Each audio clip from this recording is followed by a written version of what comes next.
أعوذ بالله من الشيطان الرجيم. بسم الله الرحمن الرحيم. السلام عليكم ورحمة الله تعالى وبركاته. نبدأ هذا المجلس في هذا الليل بسورة الفاتحة. أعوذ بالله من الشيطان الرجيم. بسم الله الرحمن الرحيم. الحمد لله رب العالمين الرحمن الرحيم مالك يوم الدين إياك نعبد وإياك نستعين اهدنا الصراط المستقيم صراط الذين أنعمت عليهم غير المغضوب عليهم ولا الضالين آمين. بسم الله الرحمن الرحيم. الحمد لله الذي أرسل رسوله بالهدى ودين الحق ليظهره على الدين كله ولو كره الكافرون. أشهد أن لا إله إلا الله وأشهد أن محمدا عبده ورسوله. سبحانك لا علم لنا إلا ما علمتنا إنك أنت العليم الحكيم. ولا حول ولا قوة إلا بالله العلي العظيم. اللهم نور قلوبنا بنور هدايتك كما نورت الأرض بنور شمسك أبدا أبدا برحمتك يا أرحم الراحمين. اللهم صل على محمد وعلى آل محمد. اللهم صل على محمد وعلى آل محمد. اللهم صل على محمد وعلى آل محمد. Yang dimuliakan pada semua barisan tuan-tuan imam, tuan-tuan Bilal, tuan-tuan Siak, tuan-tuan alim, ulama, ustaz, ustazah, para ilmuwan, sedang hadirin, hadirat, muslimin, muslimat, mukminin, mukminat yang dirahmati Allah Subhanahu wa taala. Pertama-tama kita panjatkan kesyukuran kepada Allah Subhanahu wa taala di atas kurnianya, inayahnya, hidayahnya, keizinannya. Alhamdulillah bertemu kita pada malam ini dalam suasana yang ceria, tenang, aman dan damai.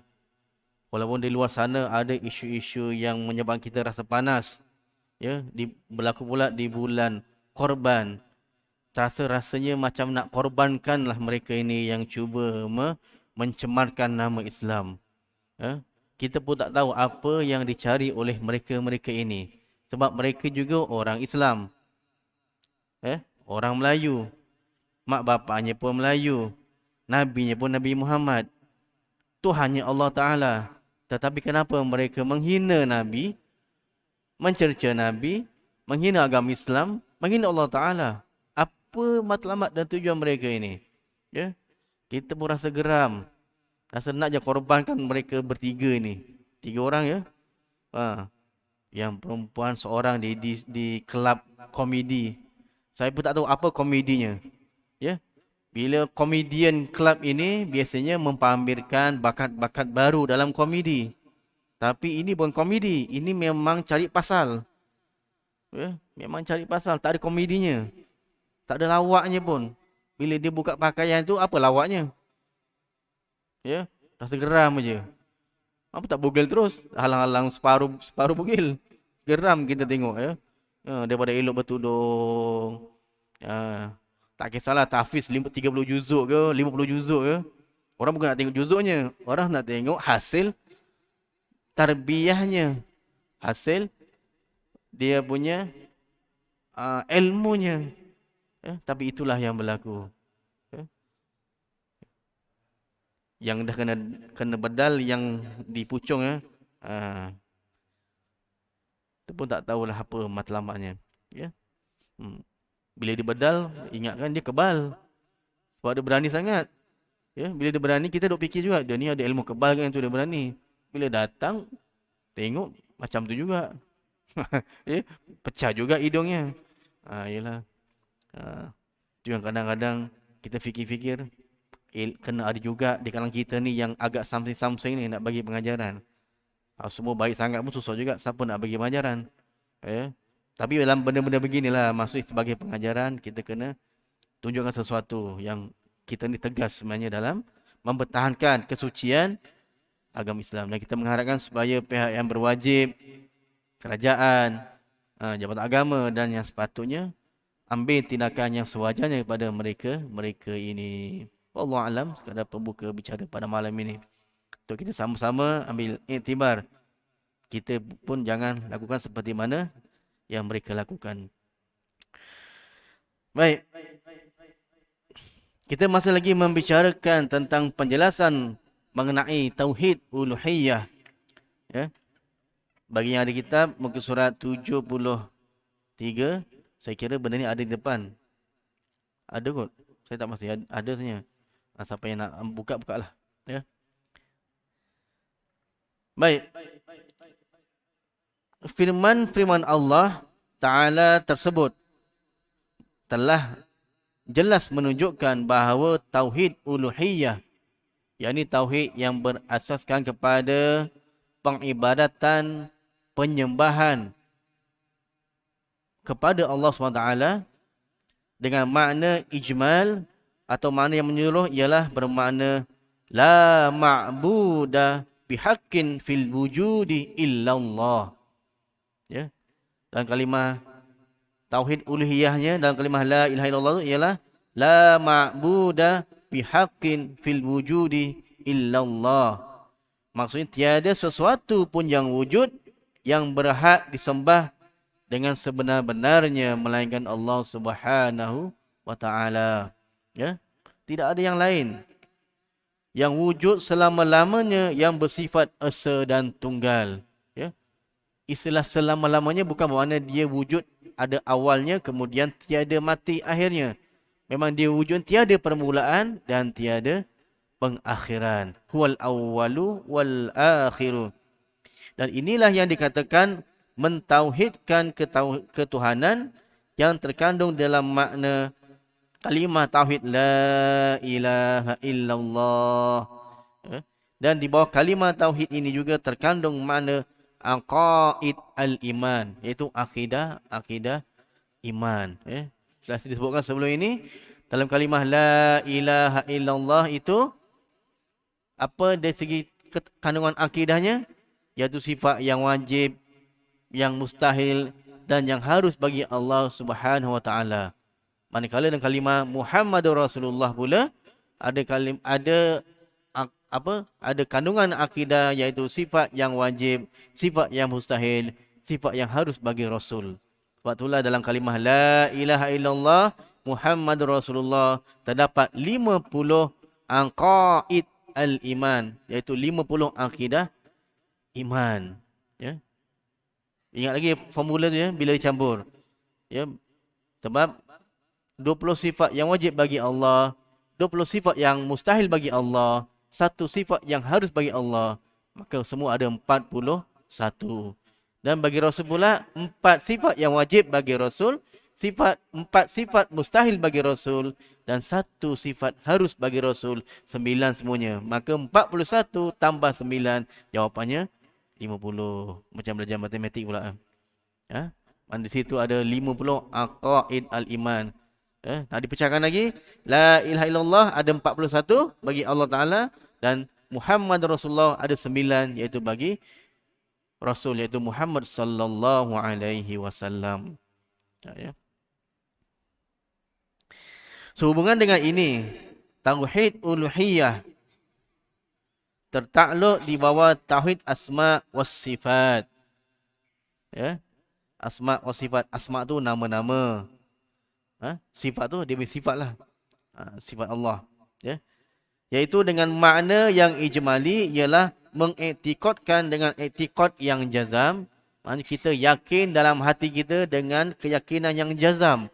Jazam ni keyakinan yang sempurna, yakin 100%, tidak ada keraguan. Ya. Mantap 100%. Lebih pun tak apa, 110%. Bukan cintaku 100% saja. Itu kata Mas Idayu. Betul tuan-tuan? Angguk. Yelah tu. Mana minat dangdut tahulah tu. eh? Cintaku 100%. Tapi cinta pada Allah Ta'ala, adakah cukup dengan apa?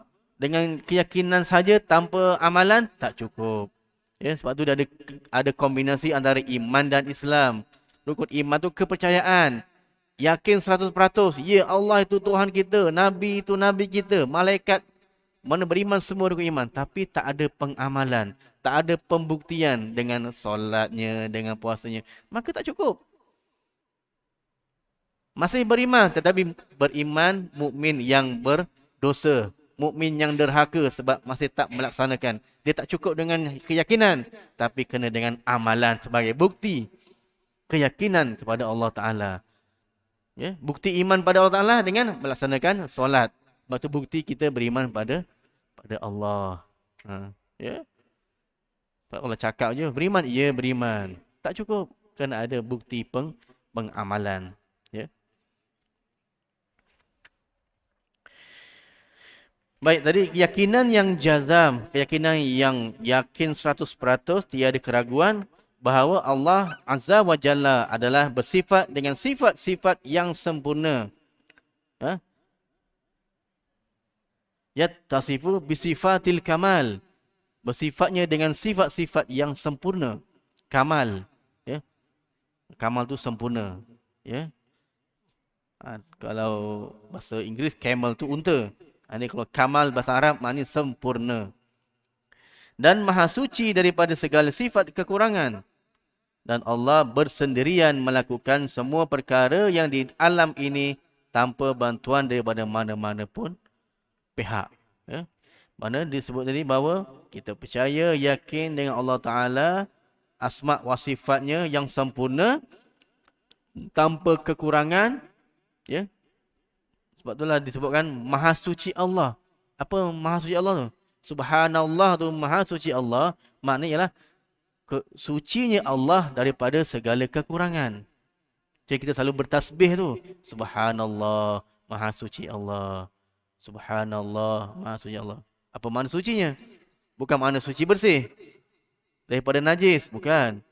Tapi maknanya Maha Suci Allah daripada kekurangan. Sebab Allah bersifat kesempurnaan.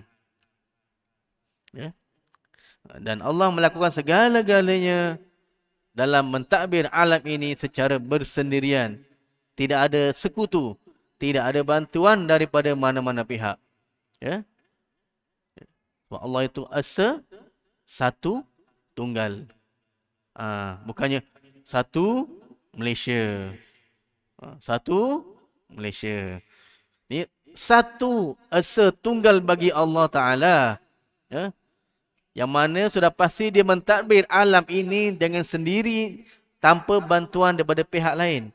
Sebab dia yang maha berkuasa. Ya. Kalau kita mengatakan dia bersekutu dengan pihak lain, maka kita dah mensyirikkan Allah Subhanahu Wa Ta'ala. Kerana seolah-olah ada pihak lain yang sama kuasa, sama level, yang membantu Allah Subhanahu wa Ta'ala. Oleh yang demikian, telah sabit di dalam Al-Quran dan As-Sunnah nama-nama Allah yang baik. Asma'ullahul Husna yang kita dengar dalam televisyen, dalam radio.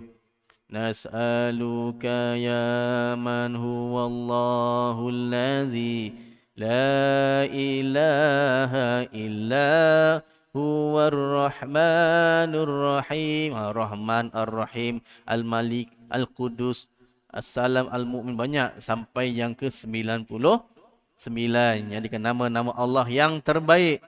Ya. Dan sebenarnya dikatakan oleh ulama bahawa bukan semata-mata 99.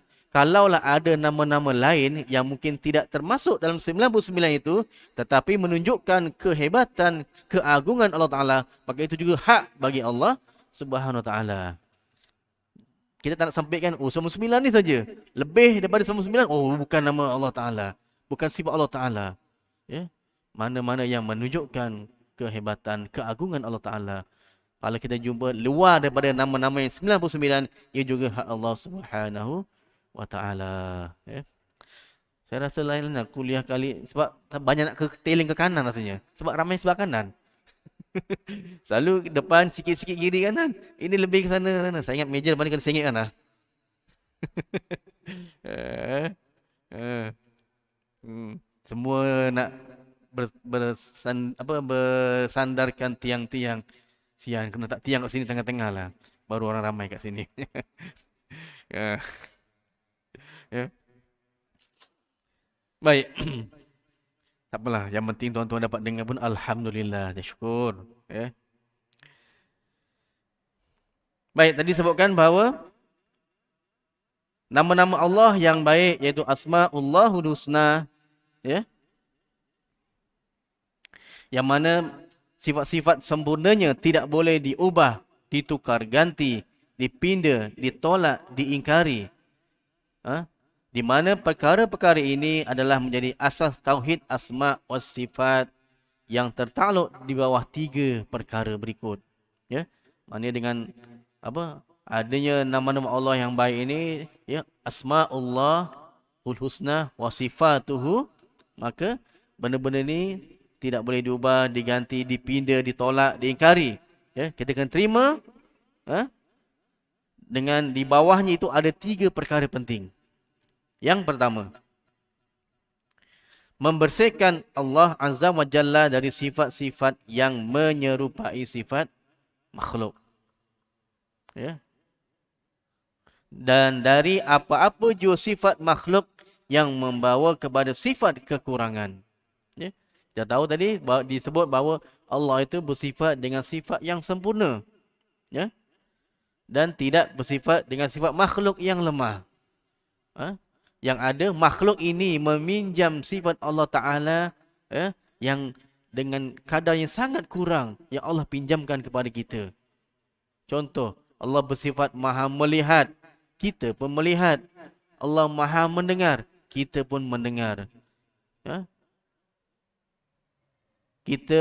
Allah maha berkata-kata, kita pun berkata. Cuma bezanya disebut Allah itu maha mendengar, maha melihat, maha berkata-kata. Kita tak kata manusia itu maha melihat. Sebab maha itu menunjukkan kehebatan dan keagungan. Jadi siapa-siapa nama yang ada mahanya, maknanya orang itu memang hebat, memang unggul orang itu. Jangan sambung dengan perkataan lain je, saya tak sebut. Memang ada orang yang mula dengan maha. Tapi jangan sifatnya melebihi, melawan sifat Allah yang maha juga. Ya, maha besar dan maha agung. Maha Fir'aun. Tapi kita jarang dengar orang sebut maha Fir'aun. Orang sebut Fir'aun saja sudah melambangkan sifatnya yang maha dahsyat menentang Allah Subhanahu Wa Taala. Jadi kita bersihkan Allah daripada sifat-sifat yang kurang, sifat-sifat makhluk yang lemah. Tetapi yang ada kita ni meminjam. Allah pinjamkan kita dengan sedikit sifat Allah yang boleh melihat dengan sekadarnya. Ya? Kita boleh melihat apa yang di depan, tapi tak mampu melihat apa di belakang. Sedangkan Allah itu maha melihat segala-galanya. Di depan, belakang, kiri, atas, bawah. Atas, bawah, dalam, dahulu, kini dan akan datang pun dah boleh melihat segala-galanya. Itu penglihatan Allah Ta'ala yang tiada had dan sempadan. Kita mendengar bahawa Allah pinjamkan sedikit sifat Allah Ta'ala kepada kita dengan pendengaran yang terhad. Hanya mendengar pada perkara yang berlaku sekitar kita. Tapi kita tidak mampu mendengar perkara yang gaib. Tidak mampu mendengar perkara yang jauh daripada kita. Tetapi pendengaran Allah Ta'ala melangkaui segala perkara. Ya? Perkara dalam hati, perkara yang kuat, perkara yang jauh, dekat. Semua Allah dapat mendengar tanpa batasan dan halangan. Itu bezanya. Sebab kita ni penuh dengan kekurangan. Sedangkan Allah itu bersifat dengan sifat yang sempurna. Walaupun kita dipinjamkan sedikit daripada sifat Allah Ta'ala yang kita patut syukur. Kalau Allah tarik nikmat itu, ya, tiada siapa yang boleh halang. Dan bayangkan kita sekarang boleh melihat, boleh mendengar, boleh bercakap, boleh berjalan, ada tangan, ada kaki. Kita bayangkan tiba-tiba esok pagi tuan-tuan bangun kan, terus tak boleh nampak. Allah tarik nikmat penglihatan. Apa tuan-tuan rasa? Ya Allah, sedihnya. Jadi Kasim selamat. Kasim selamat memang dicocok dengan garpu. Ini bangun-bangun gelap terus. Allah, tak nampak apa dah. Ya. Masa itulah baru rasa betapa nikmatnya orang yang melihat. Manusia ni dia selalu kufur, ya, sebab dia tak menghargai dengan beranggapan benda ni biasa. Kita ni bila ada di depan mata kita rasa biasa. Tapi bila sudah ditarik baru terasa hilangnya satu nikmat. Ya. Orang yang dapat melihat, biasalah. Tengok, tak ada masalah. Cuba tanya orang yang tak boleh melihat. Ya Allah, nikmatnya orang yang dapat melihat. Kita yang dapat melihat, tak rasa apa pun, biasa je. Sebab bila dia berada pada kita, kita tak merasa nikmatnya. Kecuali mereka yang tidak ada atau ditarik balik nikmat itu, baru kita rasa sebenarnya kita tak bersyukur dengan nikmat yang ada. Ya. Boleh mendengar. Biasanya mendengar tak ada masalah. Cuba tanya orang yang tak boleh mendengar. Ya Allah, dapat dengar sekejap pun cukup. Nak dengar suara mak ayah pun cukup. Walaupun sekali. Kita dah boleh mendengar. Nak dengar suara mak ayah, membebel aja. Bising aja. Kita tak hargai. Sebab kita pada kita ini benda yang biasa. Yang normal pada kita. Firman Allah SWT dalam surah Asy-Syura ayat 11. A'udzubillahi minasyaitonirrajim. Laisa kamitslihi syai'un. Tiada sesuatu pun yang sebanding dengannya. Yang ini zatnya, pentadbirannya, ya, kehebatannya, keagungannya. Maksudnya segala-galanya tidak ada pun yang sebanding, apatah lagi melebihi kehebatan Allah Subhanahu wa taala. Kemudian dalam surah Al-Ikhlas disebutkan juga pada ayat yang terakhir, walam yakullahu kufuwan ahad. Tidak ada sesiapa pun yang setara. Ya, setara tu maknanya sebanding, satu level. Pun mustahil tidak akan kita jumpa, apatah lagi melebihi kehebatan Allah Subhanahu wa taala. Dan firman Allah lagi dalam surah An-Nahl ayat 74, ya. A'udzubillahi minasyaitonirrajim. Fala tadribu lillahil amsal. Innallaha ya'lamu wa antum la ta'lamun.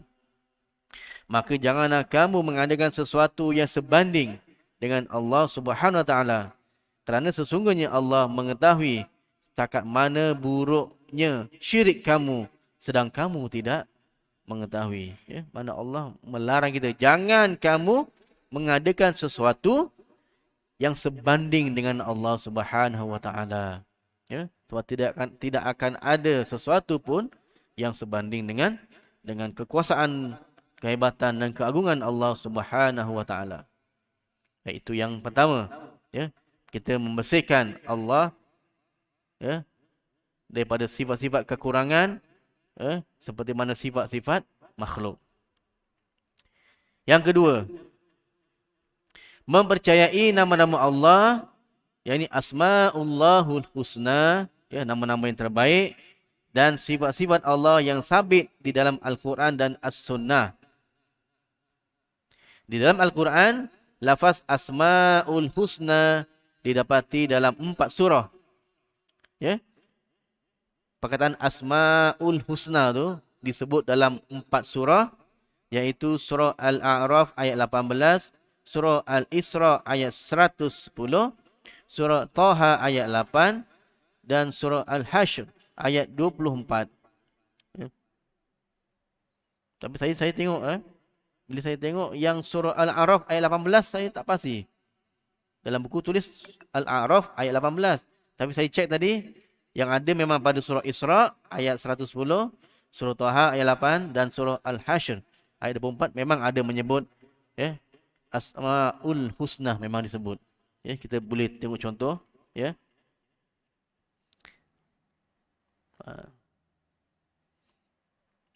Baik, disebut sini antaranya dalam surah Al-Isra ayat 110.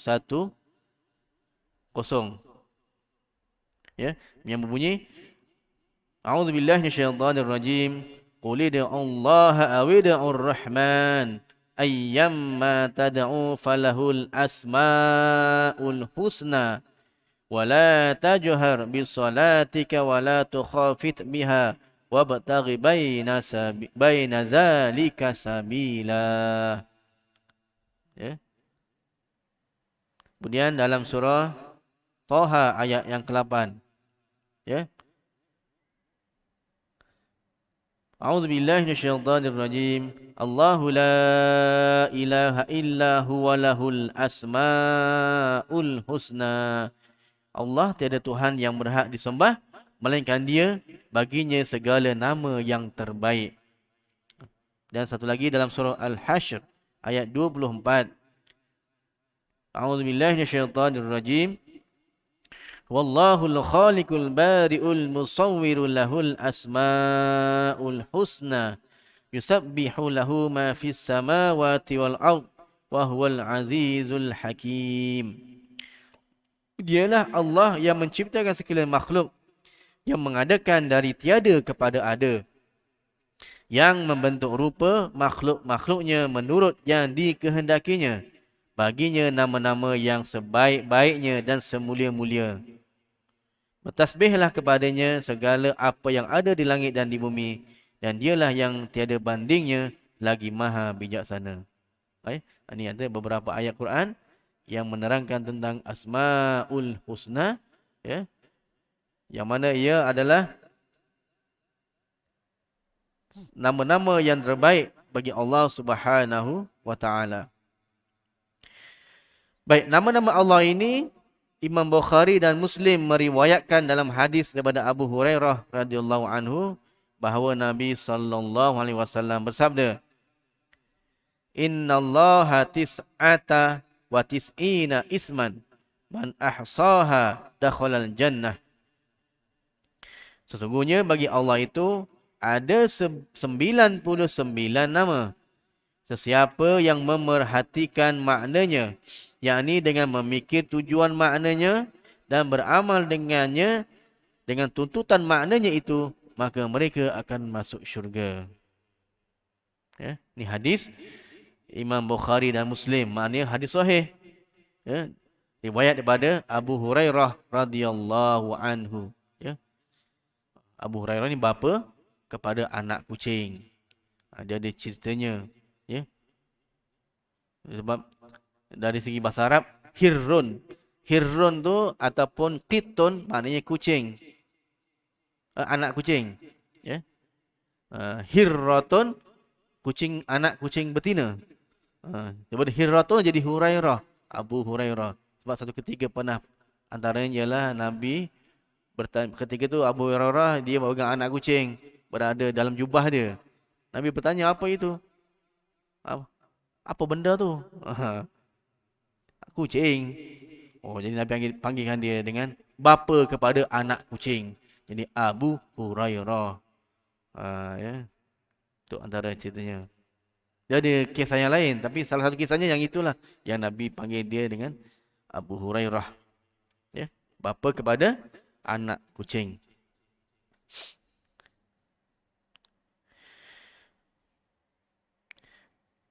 Baik, tadi dari hadis ini disebutkan bahawa bagi Allah itu 99 nama.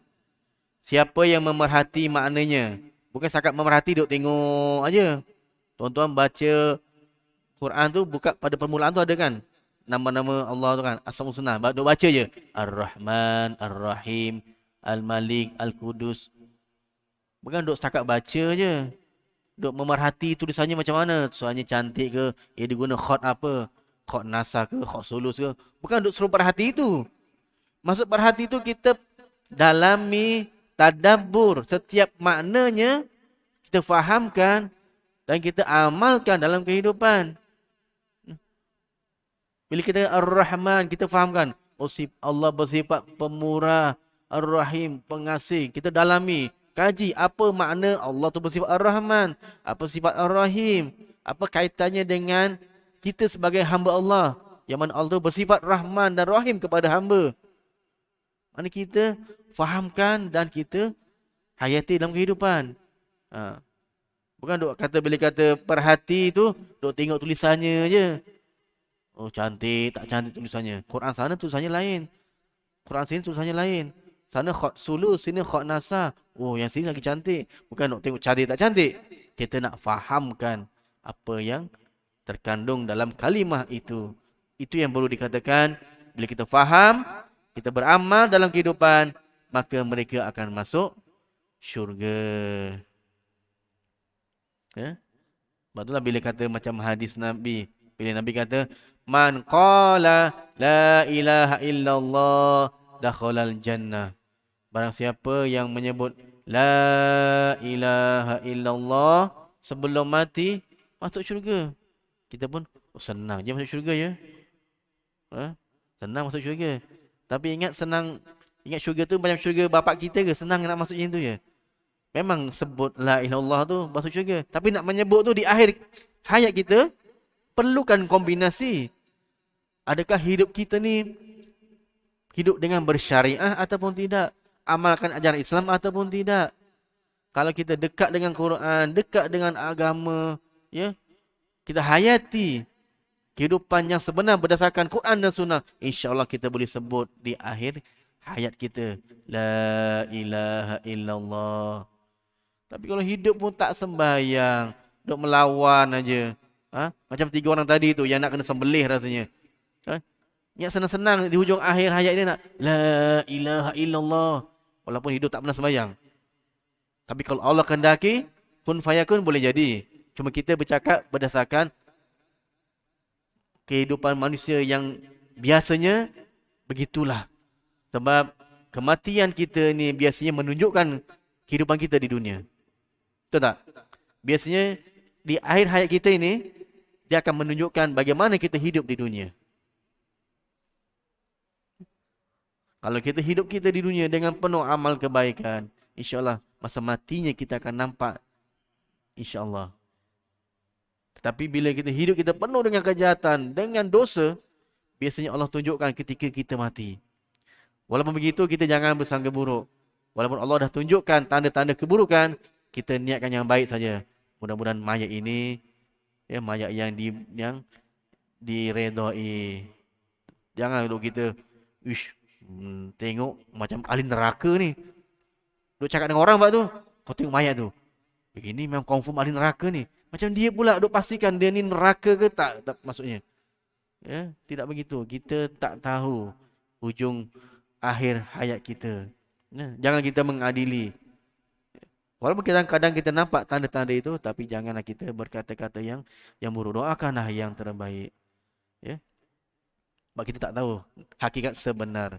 Kita nampak orang mati tepi jalan, pegang botol arak, kemudian dia mati. Kita pun kata, ini memang mabuk ni, kena langgar lori. Mungkin dia jumpa arak tu tepi jalan, dia nak buang, tiba-tiba kena langgar. Mati dia. Kita tak tahu. Yang kita nampak memang masa dia mati pegang botol arak. Jadi kita jangan terus menilai manusia itu berdasarkan apa yang kita nampak. Sedangkan hakikat seseorang manusia itu hanya Allah sahaja yang tahu. Dan pada satu riwayat yang lain, Nabi SAW bersabda, Innallaha tis'atan wa tis'ina isman mi'atan illa wahidan. Man ahsaha dakhalal jannah innahu wisru yuhibbul wisra. Sesungguhnya bagi Allah itu ada 99 nama. 100 kecuali 1.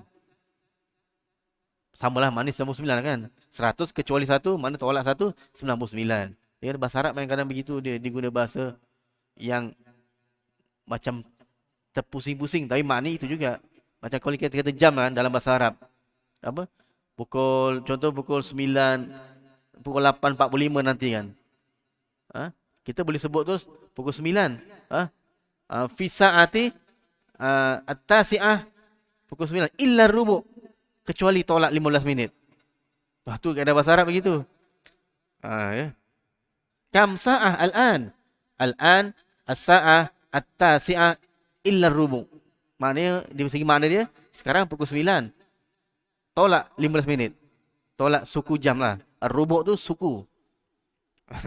Maknanya dia pusing tapi sebenarnya maknanya 8.45. Tapi diguna pukul 9 kurang 15 minit. Macam jugalah. Ya. Nama-nama Allah yang 100 kecuali satu. Tolak satu, maknanya 99. Siapa yang memerhati maknanya, yang ni bukan sekadar hanya melihat tetapi memikir maknanya, beramal sesuai dengan tuntutan maknanya dalam kehidupan di dunia, maka mereka akan masuk syurga. Sesungguhnya Allah adalah ganjil. Satu, ia suka kepada barang yang ganjil. Ya. Sebab itulah. Ya. Kalau kita tengok kita punya ibadat, contoh macam kita buat wuduk buat 3 kali. Witir sekali, 3 kali. Ada benda-benda yang dibuat dalam bentuk ganjil. Sebab Allah tu ganjil. Ya, Allah satu. Esa tunggal tu ganjil. 2 tu genap. Ya. Jadi Allah itu suka kepada barang yang ganjil. Riwayat Imam At-Tirmizi.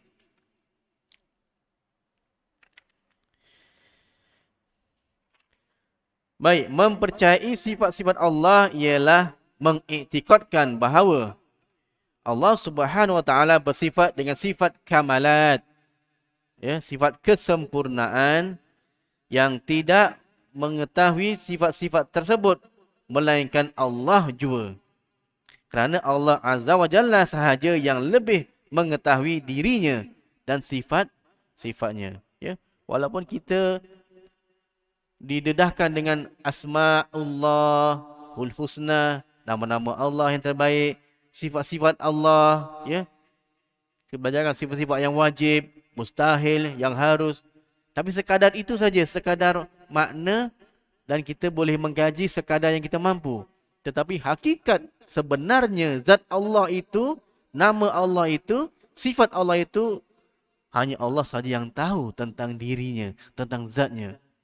Ya? Kita tak boleh mengetahui dengan begitu sehingga melangkaui pemikiran kita yang terhad dan cetek. Ya? Zat Allah tak boleh nak dikaji dengan akal kita yang cetek. Sebab itulah tafakkaru fi khalqillah. Fikirlah tentang kejadian Allah. Wala tafakkaru fi zatillah. Tapi jangan kamu fikir tentang zat Allah. Zat tu diri Allah Ta'ala tu. Macam mana nak difikir? Memang tak akan sampai. Cuma Allah bagi. Dia punya ni nama-nama yang terbaiknya ini. Ini sifat-sifatnya. Sekarang begitu saja. Mana setakat mana kita mampu fikir dan kaji. Lebih pada itu kita tidak mampu. Ha? Tak tercapai akal fikiran kita nak mengkaji macam mana zatnya. Ha? Kalau kata tak ada permulaan, tak ada akhiran, yang maha besar, besar macam mana? Dikaji. Memang takkan tercapai akal kita, tuan-tuan. Benda pun benda yang gaib. Benda yang tak nampak. Ya? Sedangkan Nabi-Nabi sendiri pun tak semua boleh melihat Allah Ta'ala dalam keadaan masa hidupnya. Ya? Nabi Musa itu yang dikatakan melihat Allah Ta'ala dengan cahaya Allah Ta'ala saja di gunung itu pun sudah pengsan. Ya. Ketika Nabi Musa berbicara dengan Allah Ta'ala. Wa kallamallahu Musa taklima. Dia berbicara dengan Allah Ta'ala. Ya. Sehingga Allah menampakkan, ya, baru cahaya saja Musa pun pengsan. Ya. Jadi kita tak boleh nak membayangkan, mengkaji secara zatnya, tetapi kita hanya mengkaji tentang apa yang zahir saja. Oh, ni sifatnya, ni nama-namanya. Ini kejadian-kejadiannya sebagai bukti keagungannya. Itu saja kita boleh kaji. Lebih pada itu, kita yakin dan beriman saja kepada Allah Subhanahu wa Ta'ala. Perkara-perkara yang gaib kita tak nampak, kita percaya sajalah. Setakat mana kita mampu. Macam mana fikir hal Allah Ta'ala? Nak fikir hal malaikat pun tak sampai lagi. Yang tak nampak. Usahakan malaikat. Alam jin, bunian, ifrit pun kita tak sampai lagi. Semua itu alam ghaib yang ada peringkat. Kita tak nampak jin, jin nampak kita. Ya? Tapi jin pun tak nampak malaikat. Sebab malaikat jauh lebih ghaib daripada jin. Ya? Dan zat Allah Ta'ala jauh lagi ghaib daripada makhluk yang ada. Jadi macam mana kita nak mengkaji zat Allah Ta'ala? Kita nak mengkaji si makhluk Allah sendiri yang ghaib pun tak mampu. Apatah lagi nak mengkaji zat Allah yang maha agung, yang maha besar. Lagilah kita tak mampu. Tapi kita wajib beriman kepada Allah Subhanahu Wa Ta'ala sebagai rukun iman yang pertama. Beriman kepada Allah Ta'ala. Ya? Rukun iman yang pertama. Tak percaya kepada Allah Ta'ala. Habis kufur kita. Ya? Kufur daripada beriman kepada Allah Subhanahu Wa Ta'ala. Wallahu alam. Jam pun dah berbunyi. Maknanya dia suruh saya berhenti. Ya? Jadi insyaAllah kita sambung lagi pada kuliah yang akan datang. Kita masuk yang ketiga. Ya? Tentang perkara yang di bawah Asma'ullahul Husna. Ya? Kita tak masuk lagi yang ketiga. InsyaAllah. Ya, jadi mudah-mudahan apa yang kita bincang pada malam ini memberi manfaat, iktibar kepada kita. Dan saya akhiri dengan bacaan tasbih, kafarah dan surah Al-Asr. Subhanakallahumma wa bihamdihi, subhanakallahumma wa bihamdika. Asyhadu an la ilaha illa ant, astaghfiruka wa atubu ilaik. Bismillahirrahmanirrahim. Wal 'asr. Innal insana lafi khusr. إلا الذين آمنوا وعملوا الصالحات وتواصوا بالحق وتواصوا بالصبر. صدق الله العظيم. آخر الكلام والسلام عليكم ورحمة الله تعالى وبركاته.